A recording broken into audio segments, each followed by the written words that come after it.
Welcome, everybody. It's Crazy Aunt Julie's audio drama time. Woo, it's audio drama time. I'll say that again when it comes online. Let's make sure it works this time. Woohoo, there it is. Okay, one more time. It's Crazy Aunt Julie's audio drama time. It's audio drama time. It's audio drama time. Hey, today we're gonna keep working on episode 5 of The Teeth Within, and also I want to talk a little bit about. Where is it? There it is. I haven't got my glasses on, that's the problem. I was like, I can't read any of that. I want to talk a little bit about scripting, because I've had somebody ask me on YouTube. Apparently, people are actually watching some of these on YouTube. I haven't posted all of these, especially not the ones from when I was really sick. I mean, right now my voice is just waking up for the day. But when I was really sick, and my voice was like, I didn't post any of those, but I am, excuse me, going to post this one, presumably, since I'm talking about something for somebody on YouTube. They were asking about ways to get how you work it with satellite recording. And as one of the things that I've been working on with this is the satellite recording is all the voices coming from many different places. And of course, you've also heard me complain about that more than once. And then the fact that people lost a few things. Oh, hey, stop it, face. I don't.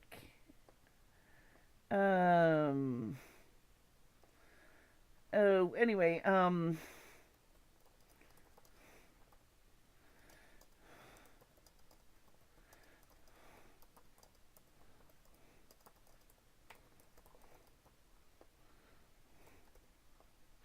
Anyway, so there's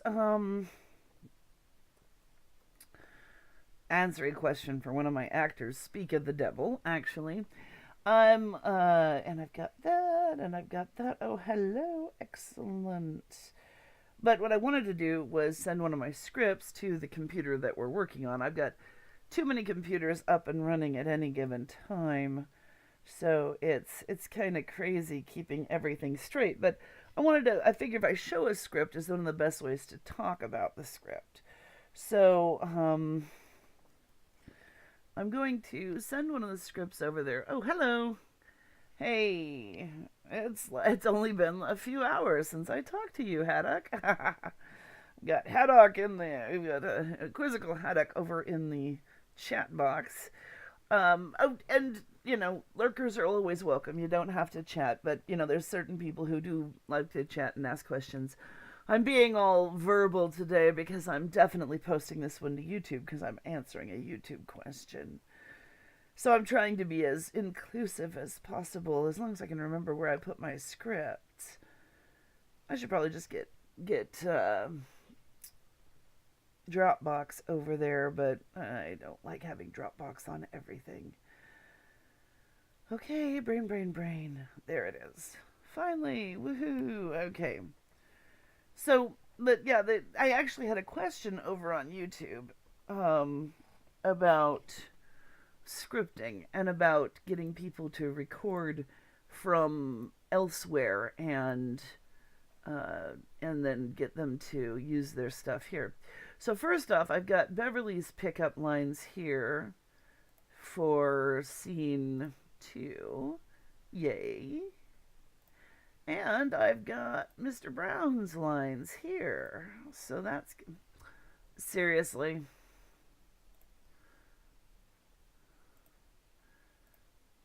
Mr. Brown's lines. And so we can get both of those in. And then a script. So I've got everything coming in right now. Woohoo! Oh no, I guess I forgot. That's why I don't have scripts on this computer, because I've only got LibreOffice. But it's better than nothing. I mean, if you work, oh geez, it's not much better than nothing because of this numbering issue, but fine. I should have sent a PDF. Anyway, It's okay. The way I have it set up in Word is I've got these numbers down the side so I could tell somebody, oh, it's page 1, line 13 that I need you to fix. Well, yeah, no, I'm gonna send a PDF. Let's just do that. I am such a planner today. But I work nights. I work nights, well, when I'm working, and I sleep days.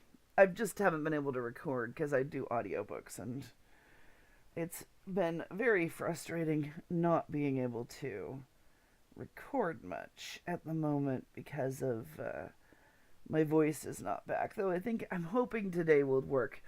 I haven't been doing too much coughing yet, so that's going to be good. This is annoying. But because it is important to see how the script really looks, which may sound silly, but it really does make a difference. And I mean, many people speak of the devil. Dang it. Many people have different ways of laying out their scripts. That's always going to be, a personal choice kind of thing. But it's whatever is going to make it as easy as possible for people to find their roles and do their roles competently. You want to have it clear, you want to have it readable. So, and that's really the whole point. I mean, it's got, nothing else matters except having it readable. It doesn't matter if you've got it laid out perfectly or wrong or whatever, as long as it's readable. Now, here it's clearer. That was the numbering that was driving me crazy. So, basically, this is what we're working with. We're, each 2009, that's how long ago I recorded all this and last looked at these scripts. But the whole point, you're trying to get across what the scene is with as few of these, comments as possible. You're trying to give them a clue as to what their character is doing, how they're saying the lines, but you don't want it to be you don't want to beat them over the head with it too much. These are the Jane lines that we're missing, and I'll get on those in just a minute. But the whole point is you want to give the actors as much room as possible, but also let them know what's going on. And sometimes it works and sometimes it doesn't. I think I was a little opaque in this one in places. Some actors got it, some didn't. It's working out okay. If you get, you also have to have I won't say, guts exactly, but the stick-to-itiveness, the directorial spirit to go to your actors and go, I'm sorry, you totally misunderstood. One thing that does help a lot is if you give them a character bio, and point out why they're doing what they're doing, how that comes about, what is, the interest in what they're doing, because there's always, that helps each individual find what they're doing with their character a little bit more. Okay, now what I want is, we're gonna get, I don't know why it can't just leave me the columns I want. It always has to default back to the crap I don't give a crap about. Ah, sigh. I want the most recent stuff. And this should be Jane's lines and Mr. Brown's lines. And these are going to have to be cleaned. And they're going to sound a little different. Well, Jane's lines are going to sound a little different than her previous lines. So this is going to be, which isn't really a problem considering the fact they're not in a scene with all her other lines. So there's not a comparison there. In fact, these are going to be more separated out. So, and then Mr. Brown, this is all his lines for this episode. I'm going to work with Jane first. And first thing I do is I make it mono. I actually just did a... Come on. I actually just did a little demo that I put up on YouTube about footsteps, particularly because I heard in a video game that I commented on a video game where one of it was John Wolfe, Harshly Critical, playing, that the footsteps sounded weird, and they sounded like there were more than one set of footsteps or something. But what I heard, what I recognized was the footsteps were stereo. Like one on one side, one on the other side of the, so it sounded like you were walking with your feet like 6 feet another direction. Because, face it, even if your feet are in stereo, they're not going to be one on one side, one on the other. They're going to sound like they're coming from below you. It's not going to be appreciably different which side they're on, because the sound is going to hit both ears at roughly the same time. So making stereo footsteps that are very noticeably one left, one right is silly. And that was one of the first things I noticed that put me on to thinking about sound effects, and how, for the most part, your sound effects, you want them to be mono. You want them to always be mono because you're going to move them through the soundscape or place them in the soundscape, and if you don't and if you don't want them to be strangely offset, it doesn't happen with everything, but with footsteps particularly, if you've got them, where did I put that file? I wonder if I kept it. If you do the left, right, left thing with the footsteps, what happens is, if you take a file where they're on the left and the right and you're hearing them and you move it, the footsteps don't move off to the right. The footsteps in the right-hand track move to the right of the right-hand track, and the footsteps in the left-hand track move to the right of the left-hand track. So they still sound offset left and right, even though you want them to be all the way right or something. It just turns weird. And that's one reason that I always set things to be mono before I start using them. Anyway, so I did a little thing about it. I put it up on YouTube because I was trying to answer a question to somebody in the forum on the video I was commenting on. I said, oh, what's happened is there's stereo footsteps that are left and right, and somebody said, can you explain that? And the only way I could do it was by making a little video, so I did. And hopefully that helps. I'm sure it's like you're just sitting here going left and right, then what the heck? At this moment. But I think it worked pretty well, actually. I might incorporate it or something, or you could go to YouTube and watch it. Anyway, what I'm doing right now that I've got past that part, this is Beverly's replacement lines. She gave me a good chunk of blank time here that I'm going to go ahead and take the rest of it as well. I did a high-pass filter on her track, and now I'm doing noise reduction. I remembered the right name for a change. I always call it noise removal, but it's really not. It's really noise reduction. Now, as usual, I'm going to make my sample track so that I can get out all the peaks that I can't see otherwise. And frequencies for the low pass filter, the numbers I use, I want to make sure I'm not giving you wrong answers. That's why I ask. Pardon me. The high pass filter, when I use it, I go as low as possible with this number. 6 is as low as it lets you go. And I go 300 with the frequency number.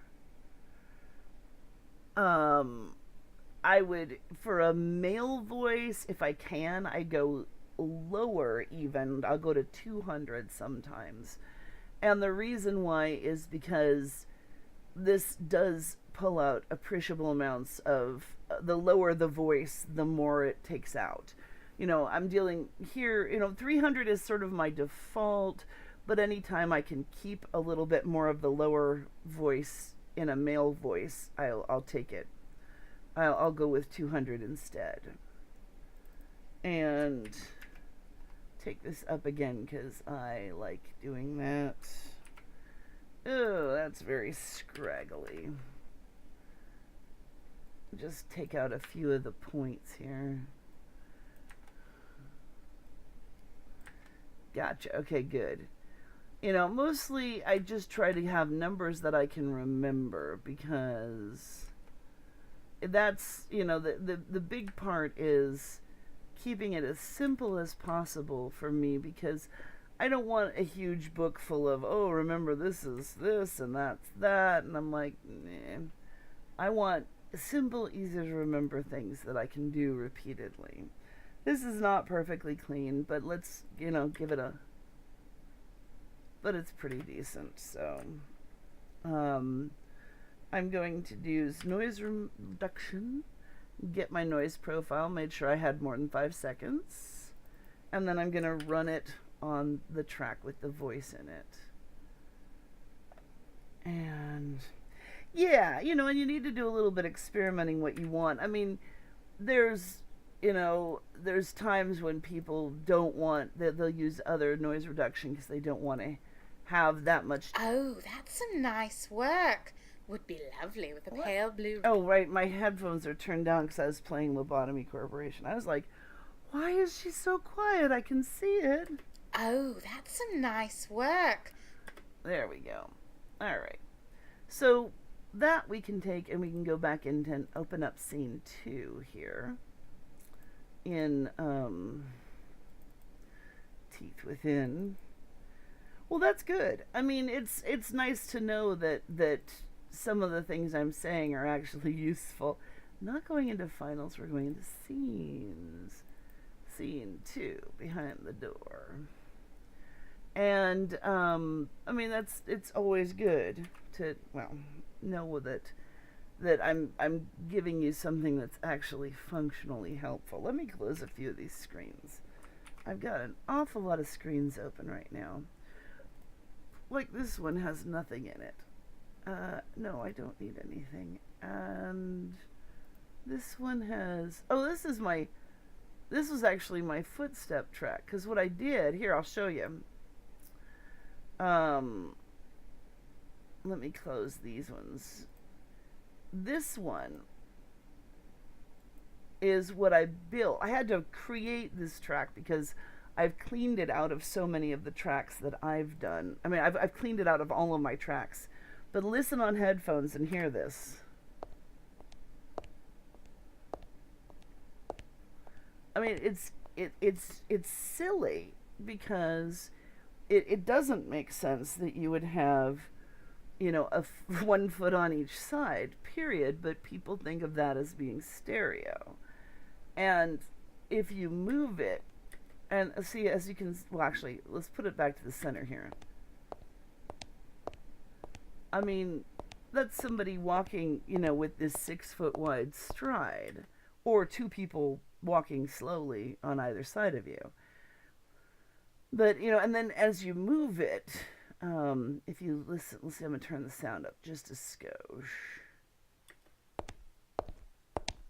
And if I try to move that to the right, you can hear how the left foot has moved closer to center, but doesn't actually move into the right side, and so it still isn't really real. I mean, that's when stereo turns into bullshit. Yeah, it's a lot like that. Something just, but that's why, that was what I was trying to explain, because that was what I was hearing in the video game, because I have actually opened up footstep tracks to find them like this, quote, in stereo. And people use that and don't think twice about what it is, because, I cleaned all mine long ago. I mean, the simple answer to that is just to turn it into a single track. And then you have. And that really sounds normal to most people because your feet are under you. They're not on either side of you to any appreciable degree that you would hear them differently. So that's why it's such a pointless thing to have, quote, stereo footsteps like that. Anyway, I'm going to get rid of that because I do have a video of my explanation of it, so I don't need to keep it. And we're there again. Let's see. Let's clear out a few more of these. We need that was cleaned. Finals, home, bacon sizzle, with maid. We finished that scene. We're gonna keep the extra cleaning for Gerald around. Jane searches. We finished that one, I believe. We might come back to that. We need Mr. Brown still. Well, let's go ahead and clean his file while I'm right here.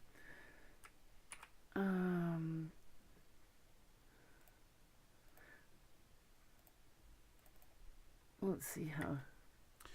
Julie, this is Mr. Brown. Oh, jeez, Louise. My actors get a little crazy sometimes. So I'm gonna I'm gonna try see if I can do him at a 200. Because he does have a masculine lower voice, except not that silly. And that's a good 15 seconds there. If I need some more, I can steal it from the end here. And a lot of times I would, just on principle, make sure I have plenty of sound space to get my 5 seconds of room tone out of. And then I'm going to louden up my sample track and cut out all the spikes. There's plenty of space still to get to the bridge. Okay.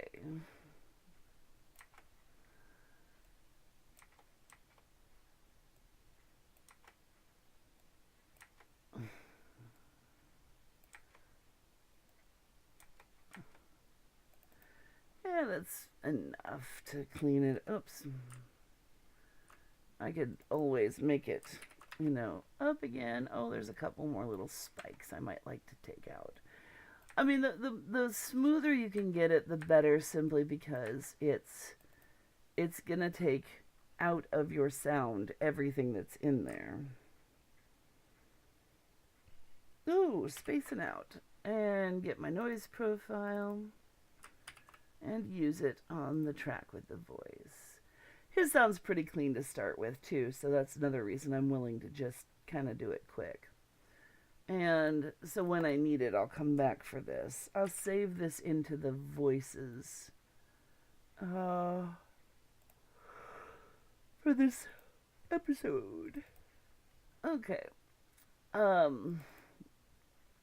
don't know if I really answered any questions about the scripting. I mean, one of the things that I do keep in mind with scripting is anytime you've got a lot of people in a scene, make sure to give everybody at least one line per page or so. Because, what's the gain on that process? The gain for noise removal? Let's be more specific there. What's the gain on that process? For the noise reduction? I don't use gain at all on that. I think no, let's do that now, and I'll go back to the script in a minute. I'm answering questions from chat. I want to make sure I get this while it's fresh. Gain would be here. I mean, gain is a technical term. That's why I'm not sure here. What are we trying? Because what I did, I have my blank space and I had a copy of it, I bring the copy, which I always have on top just because I'm used to doing it that way, up. I just highlight it and voluming it up as far as it'll go. Is that what you were asking? I just hit volume and whatever number populates that I let it go by. And then I smooth out I take out as many of the spikes and things, and then I volume it up again depending on how much space it's got. Does that answer? I'm not using specific numbers. I'm just using whatever populates the amplify box. Well, to begin with, you won't generally have 50 because 50 means it's a clean thing, more or less. 50 doesn't guarantee a perfect track, even though it should. But, for instance, if you have more than 50, it actually won't, too much more than 50, it will give you trouble about doing it. Because it doesn't like to, it thinks it's got a silent track, whether it does or not. But here, if you see that I'll take this one, and it's 46, so somewhere in this track there's something that's at least 4 volume. And there it is. Oh, no worries. Sorry about that. But what I'm doing is I don't look at the numbers. I'm just voluming it up as far as it will go. Then I delete everything that's big, that's now visible because of the first voluming up. And then I volume it up as far as it'll go again, which this time is 20, because that's as far as this will go. And then I delete that. And I keep doing that until I've got a roughly smooth line. The smooth line is what I'm aiming for, not for a specific volume up. I mean, I could stop after a certain point or count it or whatever. See, none of these volumes are affecting the actual version at all. The Twitch is being weird. I'm sorry about that. Yeah. I mean, 50 is the default if you have a completely clean line or as close as you can get to one that you can volume up. But, the chances of you having a completely clean line, and this is the whole point, is that, if you don't have an actually completely clean line, this is how you find out. That's how you get rid of any of the spikes that are so small you can't see them, but will damage your noise removal. For instance, let me take this back a couple steps. Here's this. Now, so that means that there's a tiny lump here that we can't see, and then there's a pointy lump here that we can't see, and there's a few spikes here that we can't see, because this is just what's down here, but made bigger. So this is just my guide to what I want to get rid of. But if, for instance, let me take a section of this, and we're going to solo this for a minute. I'm sorry, I didn't realize that. It's probably because I'd done it times, and then just thought I had done it before. But here's an example. If we listen to this. Julie, this is Mr. Brown. Whoa! I really shouldn't use that part. Let's use something a little less silly. Have you been working more on making lenses for the Altimeter? Okay, so and I'll actually volume this up so we can hear it. Have you been working more on making lenses for the Altimeter? Okay. Now, if we took this and used this as our noise profile, and then did noise removal on this, and I used the bad one on purpose, the one that I volumed up. Have you been working more on making lenses for the Altimeter? You hear how much that damaged that sound? So, I mean, that's why, I mean, even though this is an exaggerated version, even the small lumps will do small amounts of damage to the sound. Does that make sense? Oh, yes. Hello, everybody. Sorry, I've been trying to, oh, crazy days. And if I ran it again, you know.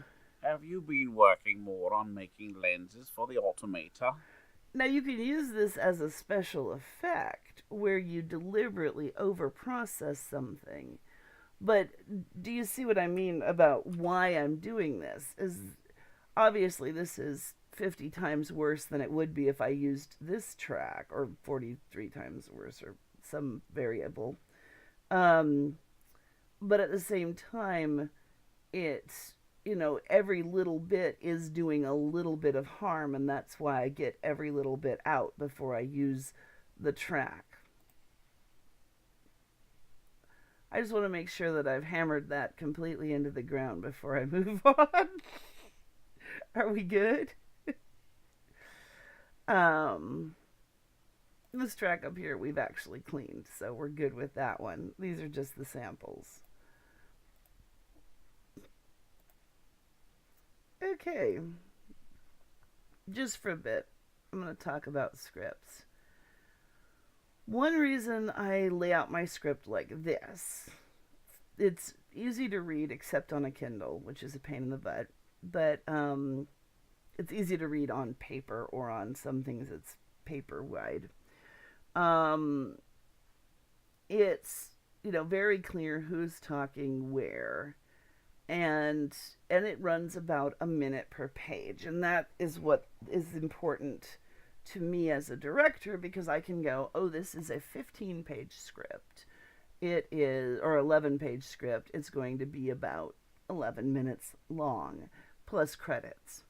So, you've got different things like this. I mean, this is my personal standard, and I made this template in Word to make it as convenient as possible.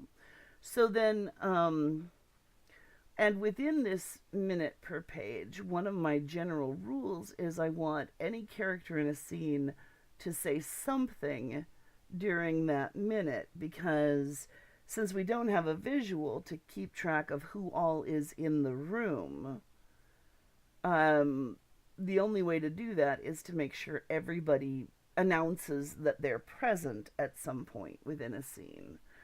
And so, because otherwise you sometimes end up with a surprise. It's like 3 minutes into a scene and suddenly somebody talks who hasn't been there the whole time.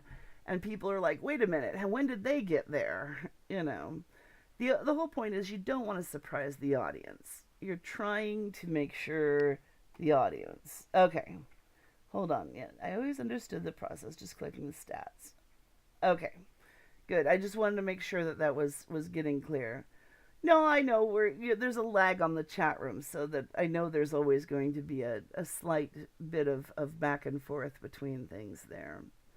So, but yeah, I just wanted to point this out because, the more info you give the actors and the more you give them in their character bio, the more you give them, to let them know who their character is right off the bat, the better. And also, in writing, it helps if you give a character a very specific kind of scene that defines their character right up front for the audience as well.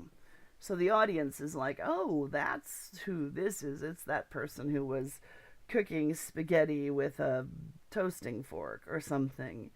It doesn't have to be that specific, but just something so that the character sticks in the mind. One thing when casting is also to keep in mind you don't want to use people with too similar voices, because you get voices that are too similar, and it becomes hard for people to keep track of who the characters are, the audience. It's funny because my friend Reese and I, we have very different voices, but when we start doing certain British accents, we actually sound very much alike. And and there have been times when I've had to modify mine because I had hers on tape and I could re-record myself easier than dealing with re-recording her. And therefore, because otherwise we just started to sound too much alike. And it's funny how it can happen. Anyway, okay. I hope I have given any information to the question person on YouTube. I tried.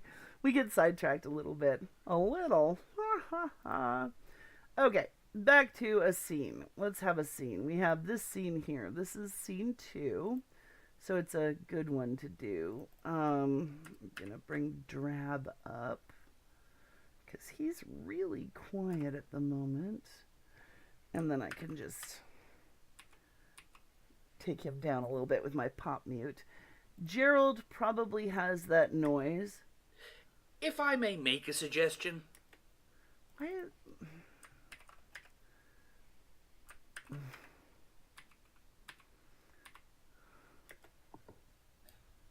If I may make a suggestion, I know a young woman who lives nearby and might be better able to tell us something about the lady from her belongings. If I may make a suggestion, I know a young woman who lives nearby and might be better able to tell us something about the lady from her belongings. This is the time I want him If to I may make a overplay suggestion, I know a young woman who lives nearby and might... I like the center one best. This is the one time I want him to overplay it completely, and of course it doesn't happen. I mean, this in some ways, as a scripting, this particular script has been sort of a comedy of errors, because I was not apparently clear with a lot of things. But again, this is a long time ago. But things were clear to me, and that's the problem, is sometimes as an author, as a writer, you know what you want, but you haven't been as clear as you think you have. So it's important to, run it by a few people, get questions from a proofreader or an editor or something, or set it aside for a while and see if you actually remember who all the characters were. I mean, now I'm coming back to them, and it takes me a minute to remember what I wanted with each of the scenes, because it's been 8 years. but usually 3 months is adequate. This is one reason it also helps a lot to read things aloud, though even that doesn't really get you to give you more information on the paper for the characters, but it might help you remember what you need to write down for them. Okay. Fields knows where it is. He found me there, and she knows him by sight. That's good. I like that line. So I'm just going to skip the rest of it. It's a short scene, and we should be able to put this one together, even though it's going to be a little bit odd. So, and Drab has... See, these two, Drab and Gerald, are behind a door. In fact, this is a continuation of scene 1. We've just moved behind a door to where Jane snuck in last episode and is now... I'll send for her. I'll send for her. And, I don't know. That's my muttering, by the way. My cue for it was just Drab mutters. There be And if I need any more muttering, this is... There be any more muttering, Julie, just let me know. Let's... So, okay, question. Live shows, do you give actors script on one side of page only or on both sides? I've always used single side page scripts, and the last minute I was given a script on both sides. The last times I've done it, I've given everybody Kindles. We did everything on reading things. We didn't want to deal with scripts at all. I mean, printing things is so expensive these days, and it's such a complete waste of paper. I mean, I don't usually do live shows, for one thing. That's not my thing. It is a horrendous amount of effort. I've done a couple like midnight readings at Crypticon a few years ago, and that's when we used the Kindles, and we always had trouble just setting up recording equipment. If you go listen to either Uncle George's House Party or the Dreams in the Witch House, both of which are live recordings, they're just terrifically bad because of the logistics and everything. I mean, the acting is fine, and we didn't even try to do Foley. We just did like, and here we hear a door slam, you know, I mean, kind of things, just voice noises. So yeah, more power to the people who do live shows, because it is a giant pain in the butt, but not my thing. And I mean, I'd like to do another live reading. I'd rather do it in the round than try to do it like on a stage. And when I do Innsmouth, I will probably see if I can get Crypticon to let me bring my actors again and do that at some point. That'd probably be next year at the earliest. Crypticon is around here and it's in May. But yeah, it is a giant pain in many ways. But yeah, I just don't like printing things out anymore.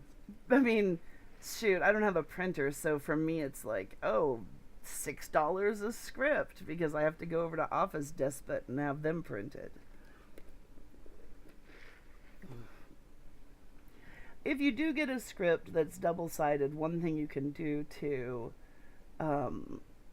help yourself to avoid confusion, and it's something you'd have to consciously think about ahead of time, is go through and on like the front page of each set, do like a highlight mark on the corner where you would turn it, to remind yourself to turn it over instead of just turning the page.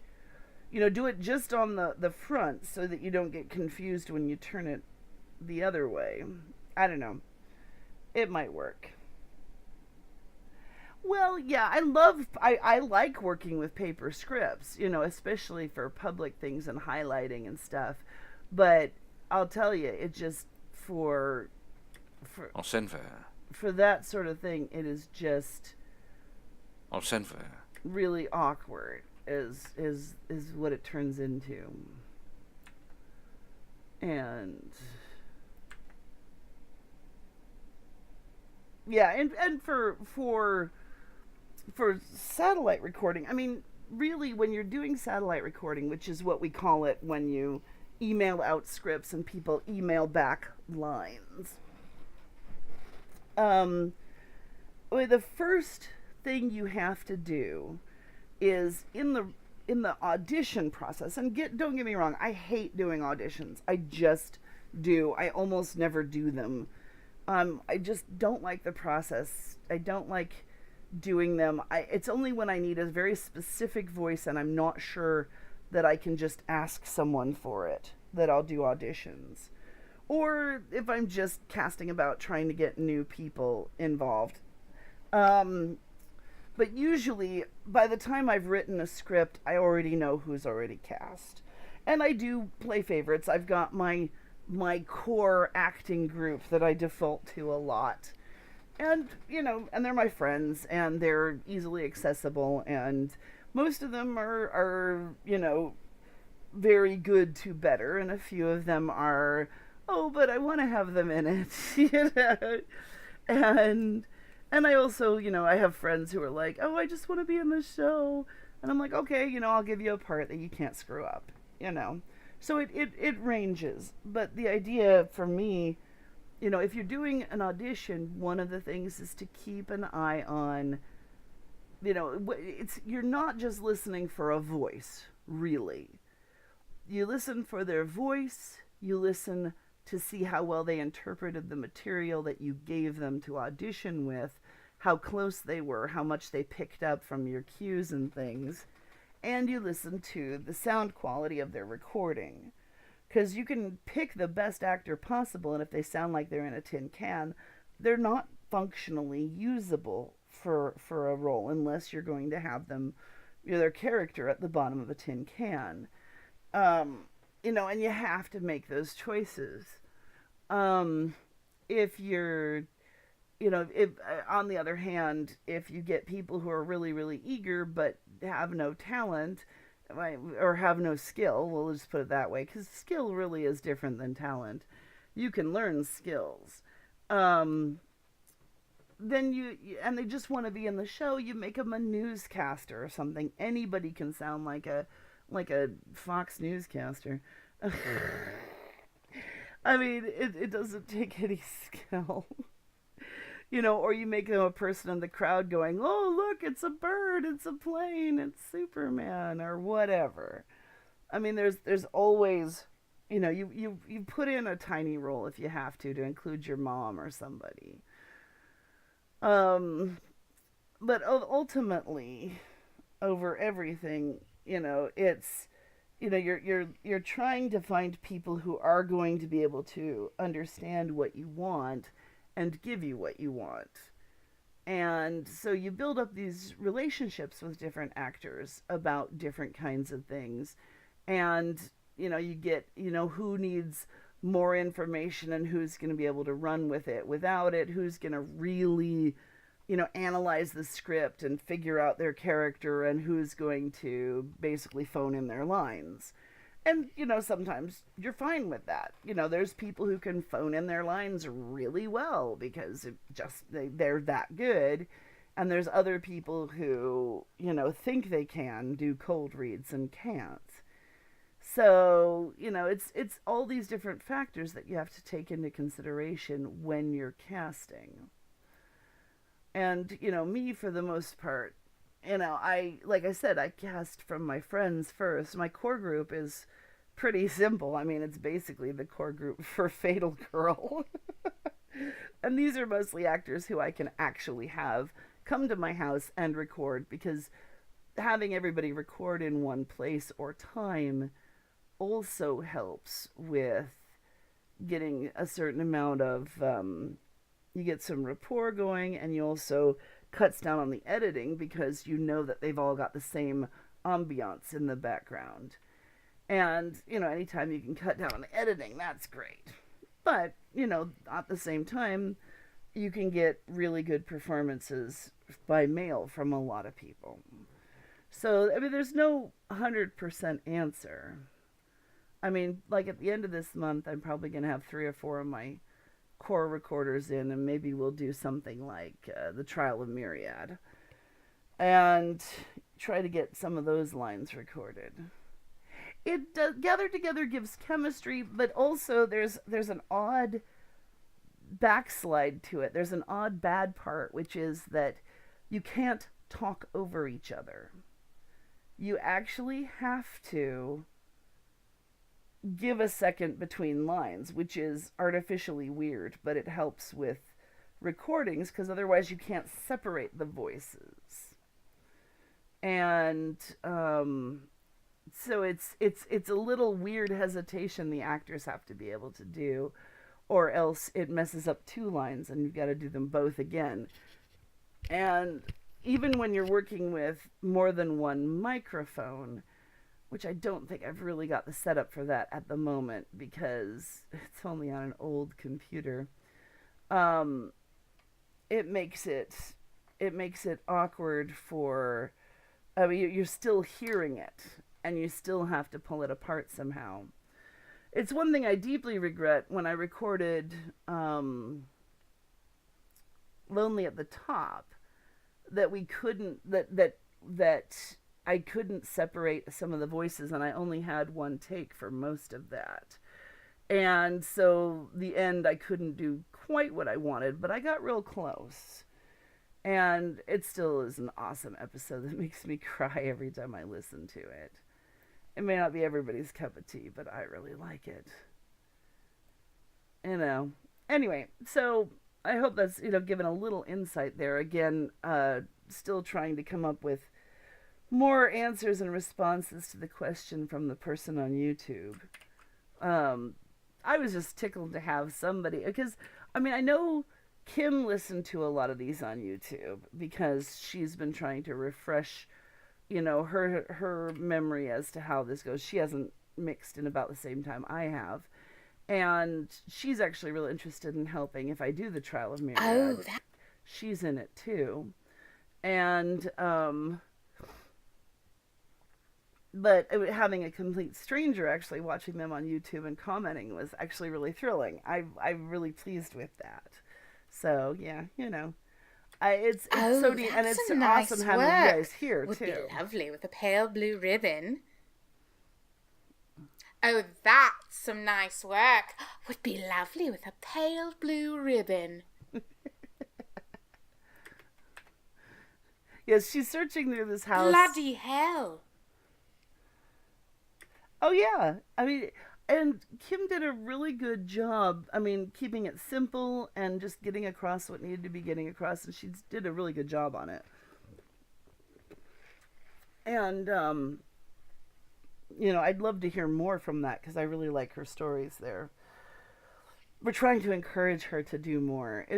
She's very busy, unfortunately. Just, work and all that kind of stuff. And so she's got very limited time for anything like that also. Don't we all? And let's see, bloody hell. Bloody hell. Bloody hell. Bloody hell. Yeah, I want that last one. Anyway, so yeah, it's been really cool, and really, audio dramas are very popular right now, and there's a number of people trying to figure out ways to do everything from monetize it to to just popularize it more. And it's kind of sad when you've been doing something for ages and some new thing pops up and seems to, look, we invented this, and you're like, no, you didn't. We've been doing it for ages. Oh, God, and you're sick too, David. That sucks. But you know what I mean? It's kind of sad when people think they've invented something new, and you're like, no, we did. But I haven't even had a chance to listen to anything out that's new, that, because my listening time is editing my audiobooks or editing this. So let's see how the Vices go. Oh, that's some nice work. Would be lovely with a pale blue ribbon. If I may make a suggestion, I know a young woman who lives nearby and might be better able to tell us something about the lady from her belongings. I'll send for her. I'll send for her. Fields knows where it is. Of course, I thought that was 2 lines, and it wasn't. We'll just delete that one. I'll send for her. Fields knows where it is. He found me there, and she knows him by sight.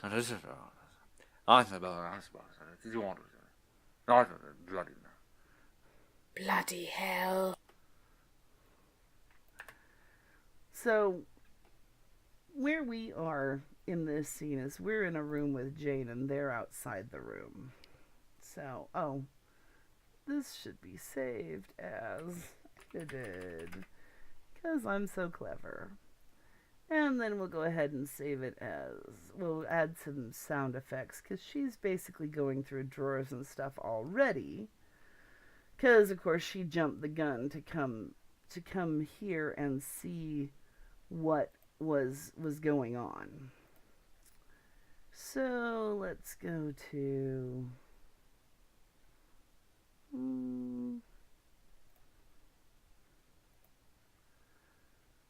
all my FX.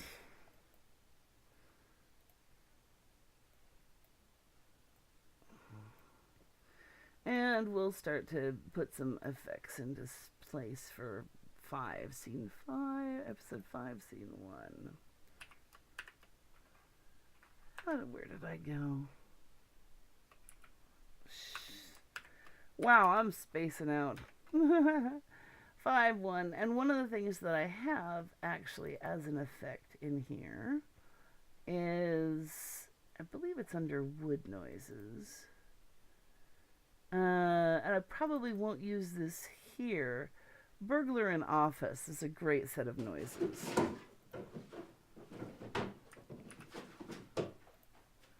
As you can hear. I'm going to use that actually for slightly later when we have the scene with Jane and Annie going through things. But I will, let's see.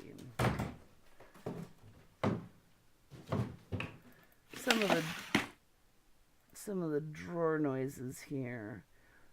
And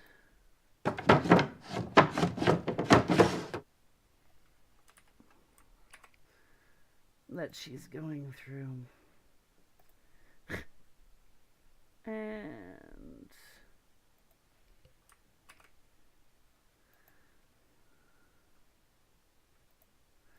I need a knock because Gerald knocks to warn her that they're nearby. So we'll call that.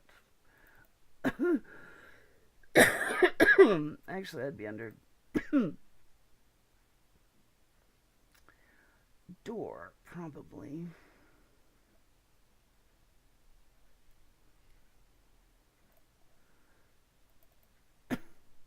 Stop it. Distant doors, door accessories. That's a good one. Is Lonely at the top on the 19 Nocturne? It should be. It's down near the paste. Hello. It should be down near the bottom. Oh, on the RSS. Let's see. Let's see. Now remember, this page only shows like the latest month. You have to go down to the search box.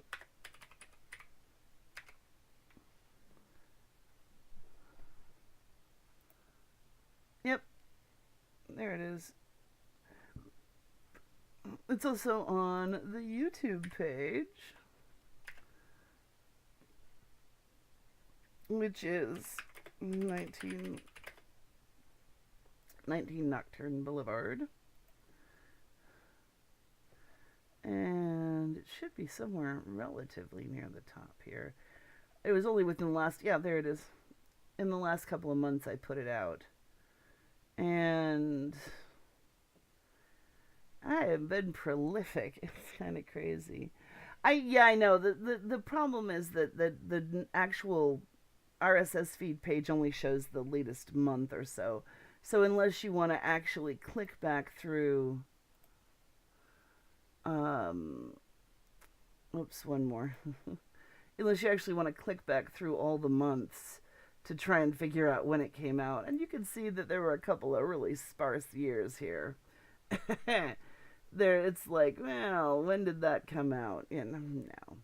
Just might as well just do the search. Anyway, so let's see. I'll get some sound effects up here. And in the FX directory, we have this one. Oh, yeah, no, it works. You know, it's whatever works for you. I know some people like YouTube because they don't have to worry about downloading or streaming anything. I mean, or, you know, streaming sound having issues. I mean, that's why I've got it out there in multiple formats so that things are as accessible as possible to people. Come on. It's being weird as usual. I don't know why it won't let me get up into the top track.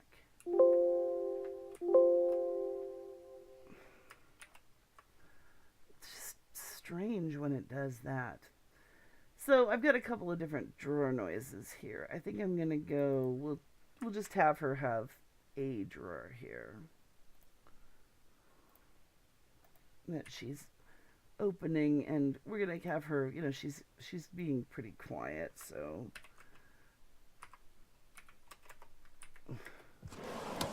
Oh, that's some nice work.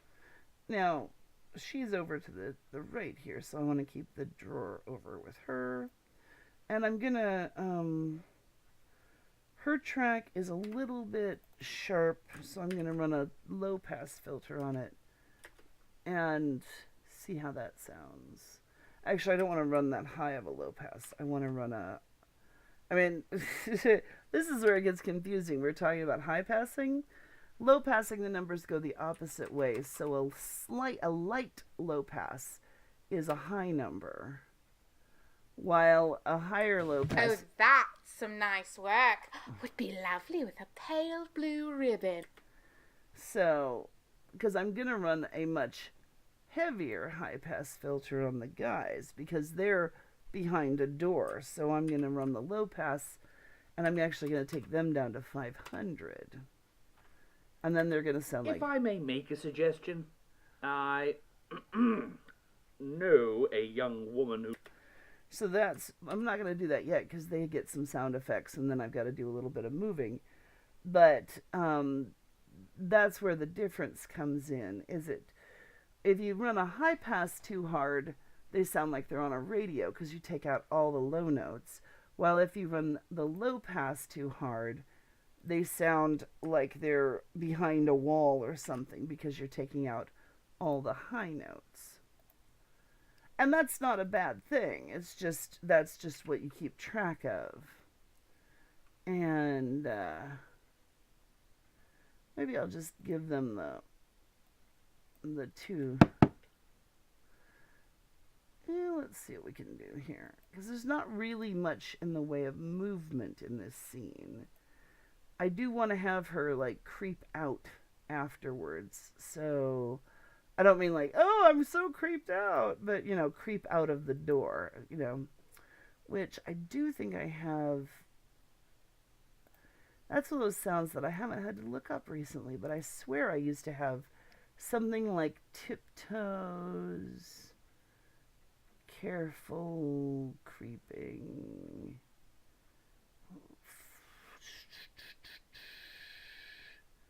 Squeaking through ceiling?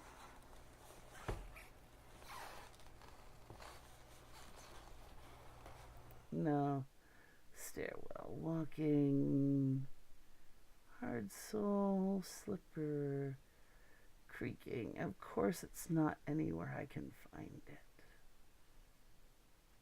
Oh, I know I used to have that one. I mean, these things keep coming back to me in little snippets because it has been such a long time. And so it's kind of annoying because it's oh, I have that. Where do I have that? I don't remember. Not quite what I want.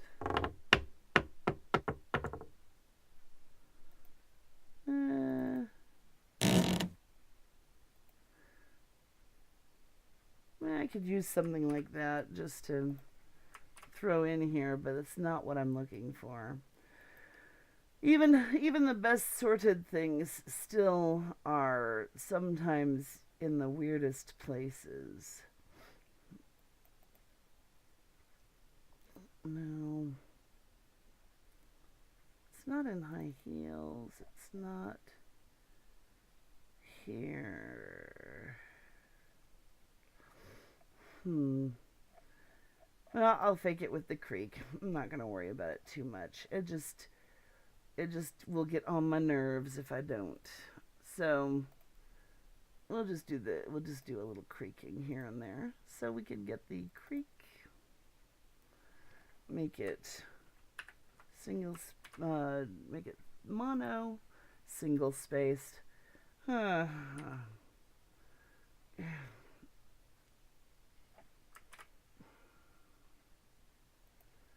Add it over here, but also over here. And move it around a little bit here. Now, before I do anything to change everything, I'm gonna, oops, I have to save the project and then save as. So we're gonna save as, final. Because I don't want to change the voices until I've got it into a new file, just in case. So I'll do the low pass filter at the low number on that. And then I'll actually put a room tone on her. Let's see how that sounds. Oh, that's some nice. Whoop, too much, I forgot. That's why I do it on a duplicate track. I'm minus 25.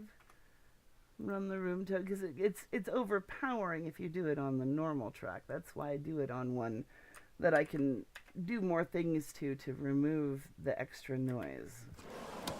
Oh, that's some nice work. Would be lovely with a pale blue ribbon. If I may make a suggestion, I know a young woman who lives nearby and might be better able to tell us something about the lady from her belongings. I'll send for her. Fields knows where it is. He found me there, and she knows him by sight. Bloody hell. Okay, that's actually really close to what I want. I want to actually have her talking here over him. Wait. But I can't move that one with it. So I have to do this, because I have to keep those with their associated room tone. But I could paste them like this. It's tricky when you're moving things that are in a line and things that are not in a line together. But, and I want to have his muttering fade out and go away. So, I mean, fade out even on the other side of the door there. So, he's currently at that far. So I'm going to fade that all the way out to 90, never to 100, and take the volume down a little on this. So it sounds like, and she knows him by sight. Bloody hell. so it sounds like the guys are walking away as he mutters, and she's, you know, got to leave the room. And that turned out pretty decently. And let's see.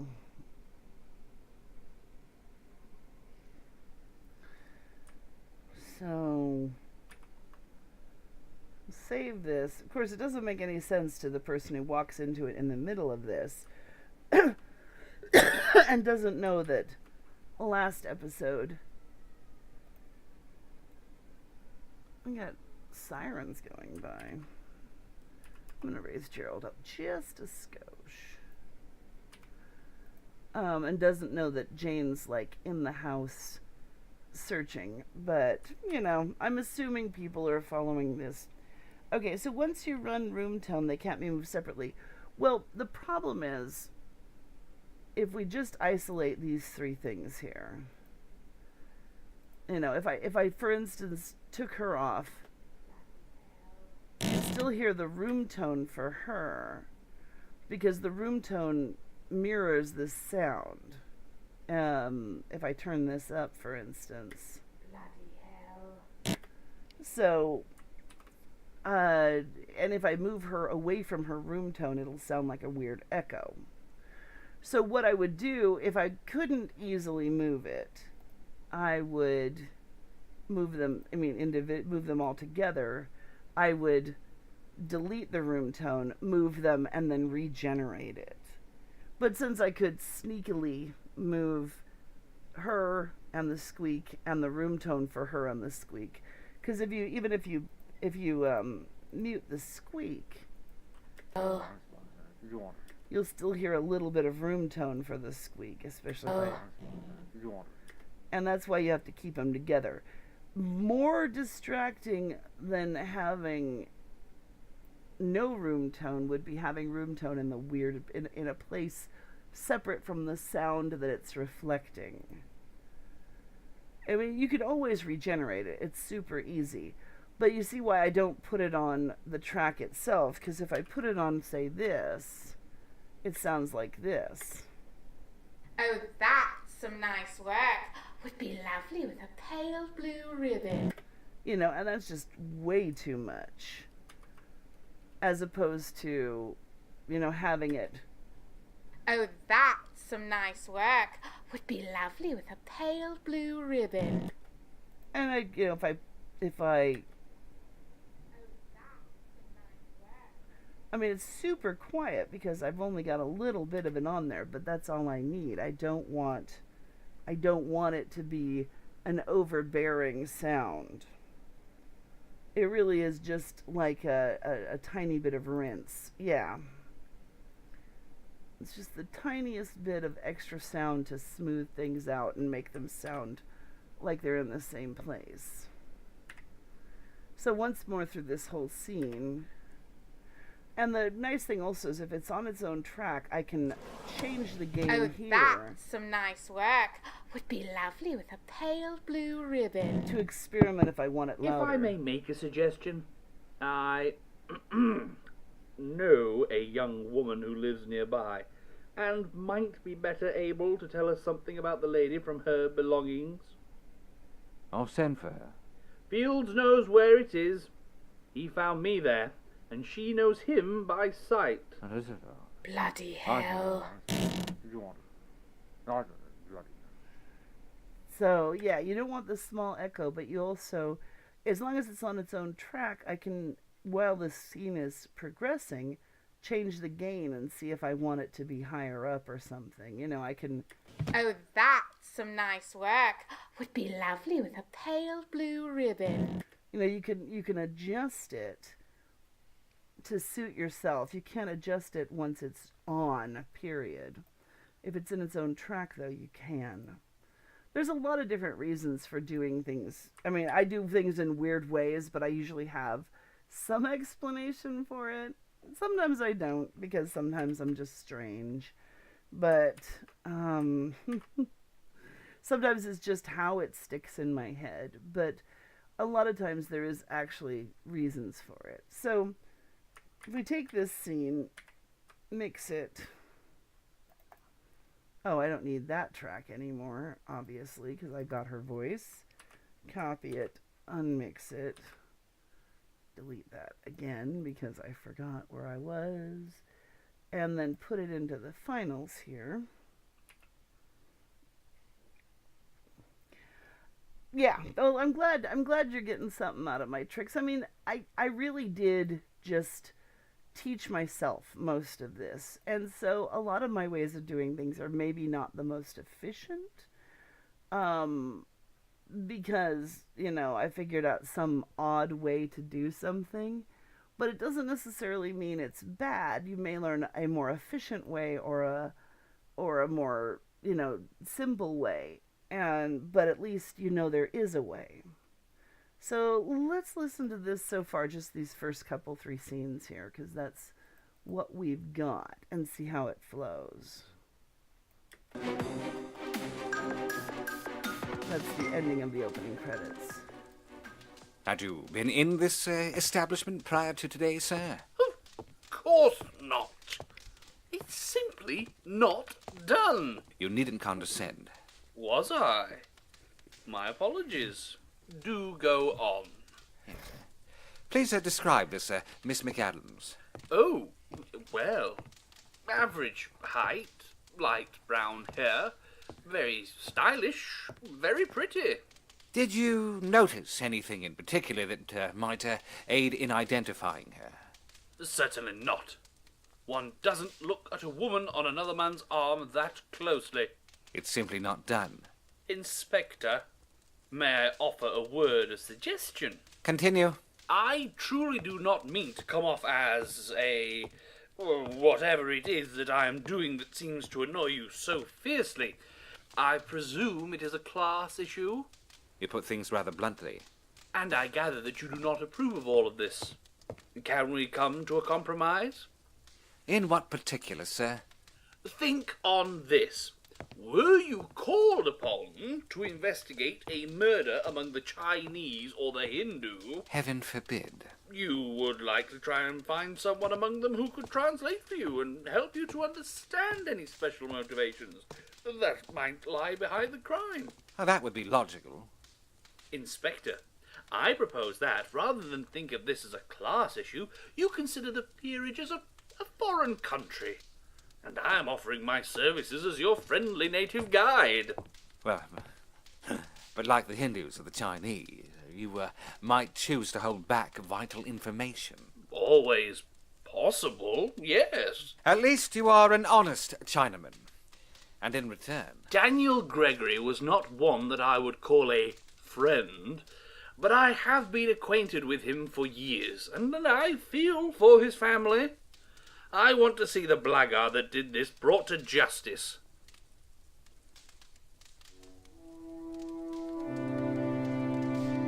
Slow.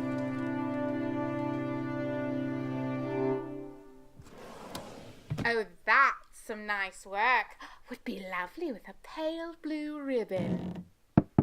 If I may make a suggestion, I know a young woman who lives nearby, and might be better able to tell us something about the lady from her belongings.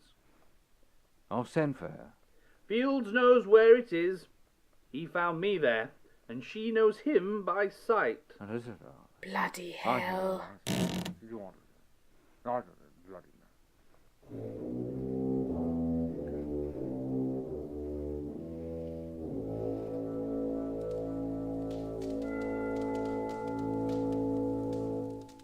So, friendly native, where would such a lady go were she inclined to run off? She probably has friends and possibly even family in town, but there's no way to know where.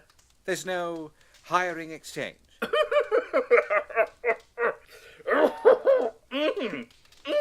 The laughing Chinaman. It is a very private sort of arrangement. Very few have connections. You thought of something. Sir? Sirs? Miss, Jane is here, with maid. Jane. Just Jane? So, yeah. There's actually a Mr. Brown scene in here, too, that we haven't got yet because we just got his voice. We'll get on to the Mr. Browns tomorrow and get caught up on all this. And then we'll be actually back to where we're supposed to be. So, it should go over here and Mr. Brown should go here. So, one reason that scenes cut back and forth, again, for scripting purposes, is part of it is sometimes to leave on a da-da note. You know, when somebody says something very important or very funny or whatever, you punctuate it by switching to a different scene. Sometimes it's also because you just want to leave out a chunk of conversation between part A and part C. Part B is boring. How do you get from A to C? It doesn't matter if it happens during a scene somewhere else. So if you have, the conspirators talking in part A about, oh, well, it's a good thing we're all here. Yeah, we all arrived. Good. There's Bob and Fred and George and friend. We're waiting for Frank. Where's Frank? I don't know. Frank will get here later. Okay. That's enough. You don't need more than that to establish they're all here except Frank. And then you just cut away for a while they talk about whatever they talk about and cut back to right where they start talking about, okay, we're going to blow this up, right? Yeah, as soon as Frank gets here with the dynamite. Okay, where's Frank? I don't know where Frank is. It's just a matter of, you don't put in boring parts. Cut away if there is if they wouldn't just jump from one topic to another, if you feel like they should be saying something else, but it's boring, cut away, go to a different scene, come back later. And it's, you're keeping the audience in suspense. Another reason for cutting away is if two different scenes are taking place at roughly the same time, and it's important. I mean, one of the things that I was doing with a slippage, the scripts that I've been reading a few of, was that time is very specifically shown to be kind of malleable, because I'm giving events that are being seen at different times by different people, even though it's the same event. I mean, in other words, the gunshots specifically, you've got, oh, Phyllis is in the cafe when the gunshots go off, but then the next episode, here's somebody else over here doing something and the gunshots go off. So that must be happening at the same time as when Phyllis was in the cafe, even though we're hearing it in a different episode. And that's kind of, I was trying to establish the idea that time is relative, so that, people, so that the listener gets the idea that throughout that series, that until you find out that everything's happening at once, it might not be, or something. I was trying to create a more wibbly-wobbly, timey-wimey experience, if that makes any sense. So, cutting away in Bride of the Minotaur. Yeah, I loved doing all the little cameo voices for Bride and for Splinters.